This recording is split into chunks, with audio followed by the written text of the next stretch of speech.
You're still here, George. Actually, I just came back. For whatever reason, I'm suspicious of that coffee he drank. Why? I don't know. Just a gut feeling. Anyway, I was thinking I ought to preserve it just in case. I thought to myself that I really ought to object to his having let himself back into my office without my consent. Then I thought better of it. Given the circumstances, this was a good situation in which to practice being non-confrontational.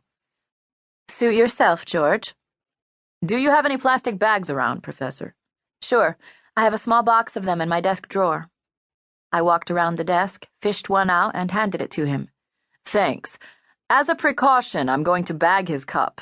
There's a little splash of coffee left in it, just in case there's something wrong with it. Did you make it from beans? Yeah. I ground them yesterday before I left, and the pot went on automatically this morning before I got here. Are the beans old? I've heard that weird toxic molds can grow on old coffee beans. Really? I've never heard that. I read it somewhere.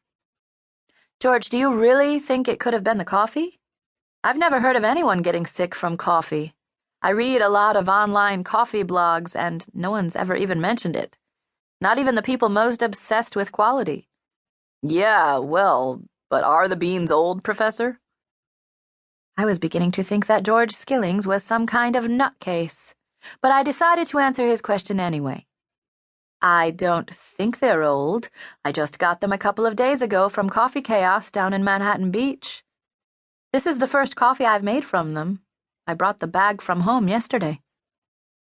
George extracted a vinyl glove from his back pocket, slipped it on his right hand, and picked up Primo's cup. He dropped it into the plastic bag and sealed it shut. Maybe I should take some of the beans, too, he said.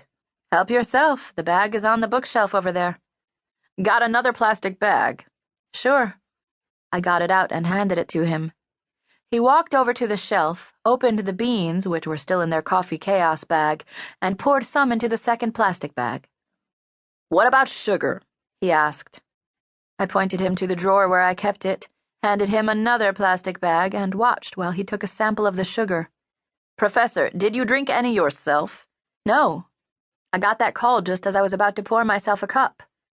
I pointed to the empty coffee cup that was still on my desk, a supersized black one that says Jenna on it in big red letters. So I hadn't filled mine yet. Well, if I were you, I'd toss whatever's left in the pot, and the beans, too. It's unlikely the coffee's the problem, but you never know, and you don't want to risk making anyone else sick. Okay, I will. By the way, did you see a big red mailing tube around here with white caps on the ends? No, why? The student had one with him when he got here, but I don't see it anywhere. No, didn't see it. Do you recall seeing it when we opened the door?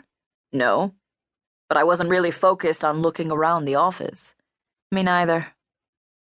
Well, I have to go fill out my report, he said. To be candid, though, Professor, you look a bit stressed out, which is hardly surprising. Maybe you ought to take the rest of the day off, huh? You don't need to be a superhero about this. I'm okay.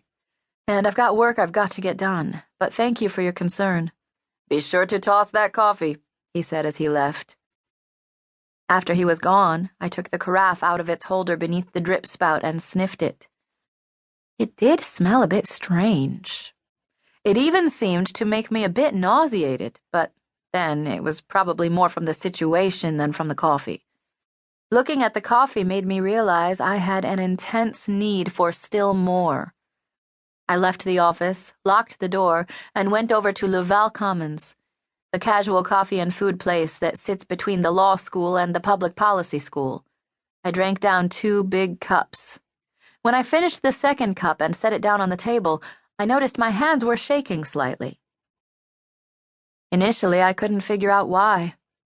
Sure, it had been unnerving to have Primo collapse in my office and then be dragooned into going to the hospital with him in the ambulance.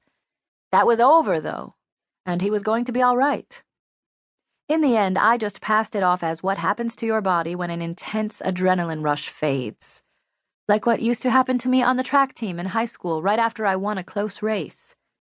I decided not to worry about it. Everything was going to be fine.